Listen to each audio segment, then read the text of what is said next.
కలియుగ ప్రత్యక్ష దైవం శ్రీ వెంకటేశ్వర స్వామి వారిని తెలంగాణ ప్రభుత్వ సలహాదారు కెఎస్ శ్రీనివాసరాజు దర్శించుకున్నారు. వీఐపీ విరామ సమయంలో స్వామివారి సేవలో పాల్గొని మొక్కులు చెల్లించుకున్నారు.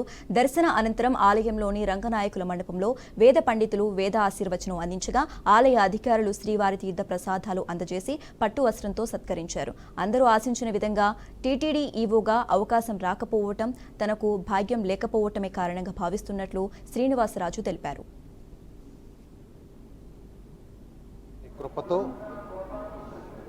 8 ఏళ్ల పాటు సుదీర్ఘకాలం తిరుమల జాయింట్ ఎగ్జిక్యూటివ్ ఆఫీసర్గా విశేషమైన సేవలు అందించి సరిగ్గా 5 సంవత్సరాల క్రితం ఇదే రోజు స్వామివారి ప్రత్యక్ష సేవల నుంచి నేను నిష్క్రమించడం జరిగింది.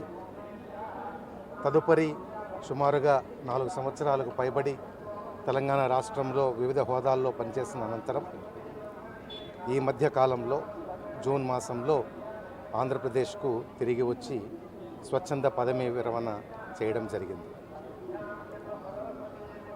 ఎంతోమంది లక్షలాది మంది స్వామివారి భక్తులు, వేలాది మంది పరిచయస్తులు, స్థానికులు, ముఖ్యంగా నన్నెంతో అభిమానించే తిరుమల తిరుపతి దేవస్థానం ఉద్యోగులు అందరూ కోరుకున్నట్లుగా ప్రారంభంలో లేని విషయం కాబట్టి ఇక్కడికి ఈవోగా రాగలిగే గొప్ప అదృష్టము రాసిపెట్టలేదు.